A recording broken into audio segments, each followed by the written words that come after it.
ಅಂಬೇಡ್ಕರ್ ಅವರ ಪರಿನಿರ್ವಹಣೆ ಕಾರ್ಯಕ್ರಮ ಪ್ರಯುಕ್ತ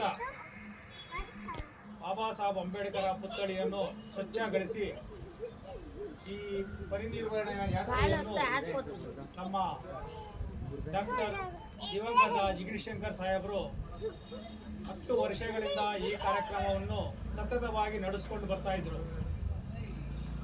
ನಮ್ಮ ಜಿಗಣೇಶಂಕರ್ ಸಾಹೇಬರು ಹೋದ್ಮೇಲೆ ಅವರ ಪುತ್ರರಾದಂತ ಪ್ರಜ್ವಲ್ ಜಿಗಣೇಶಂಕರ್ ಅವರು 3 ವರ್ಷಗಳಿಂದ ಈ ಕಾರ್ಯಕ್ರಮವನ್ನು ಮುಂದುವರಿಸಿಕೊಂಡು ಹೋಗ್ತಾ ಇದ್ದಾರೆ.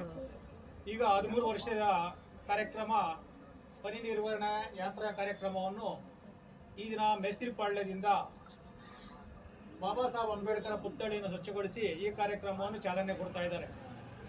ಹಾಗೂ ಬಾಬಾ ಸಾಹೇಬ್ ಅಂಬೇಡ್ಕರ್ ನಮಗೋಸ್ಕರ ತನ್ನ ಜೀವನವನ್ನೇ ಅರ್ಪಿಸಿ ಈ ದೇಶದ ಸಮಸ್ತ ನಾಗರಿಕರಿಗೂ ಸಂವಿಧಾನವನ್ನು ಕೊಟ್ಟು ಸಂವಿಧಾನ ಅಡಿಯಲ್ಲಿ ನಮಗೆ ಎಲ್ಲ ಹಕ್ಕುಗಳನ್ನು ಕೊಟ್ಟಂತ ಮಹಾಪುರುಷ, ಮಹಾನಾಯಕ, ಮಹಾತ್ಮ.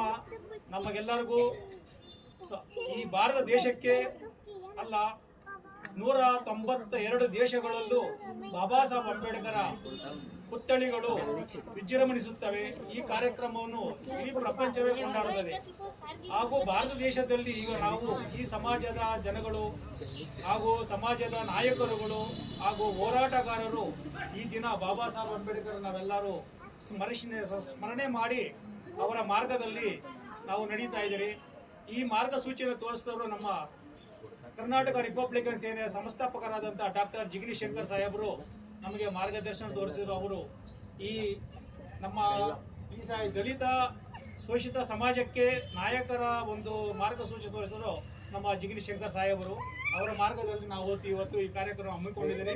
ಮುಂದಿನ ದಿನಗಳಲ್ಲಿ ನಮ್ಮ ಜೀವನ ಪರ್ಯಂತರವೂ ನಾವು ಬಾಬಾ ಸಾಹೇಬ್ ಅಂಬೇಡ್ಕರ್ ಯಾತ್ರೆಯನ್ನು ಕೈಗೊಂಡು ಅವರ ಪರಿನಿರ್ವಹಣೆ ಅವರ ಹುತಾತ್ಮರಾದಂಥ 6ನೇ ತಾರೀಕು ದಿವಸ ನಾವೆಲ್ಲ ಮುಂಬೈ ಯಾತ್ರೆ ಹೋಗ್ತೀರಿ.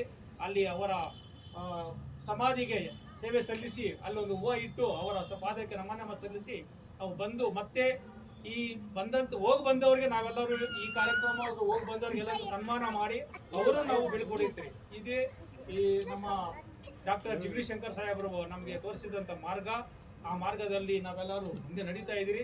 ಮುಂದೆ ಈಗಲೂ ನಡೀತೀರಿ, ಮುಂದೆನೂ ನಡೀತೀರಿ ಅಂತ ಹೇಳ್ಬಿಟ್ಟು ನಾನು 2 ಮಾತುಗಳನ್ನು ಹೇಳೋದನ್ನ ಇಷ್ಟಪಡ್ತೀನಿ.